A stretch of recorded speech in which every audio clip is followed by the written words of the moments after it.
Part 2 of GMC Acadia 2013. We're going to replace the the temperature sensor and the connector. As you can see, the connector is broken right here. And this is the part number from Oralis.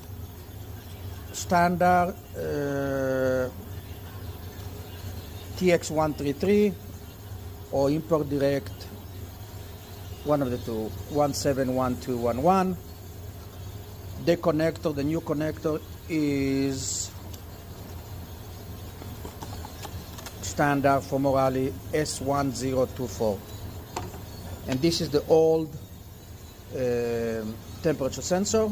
It takes a 19, okay, a socket 19 to take it out. It's very easy.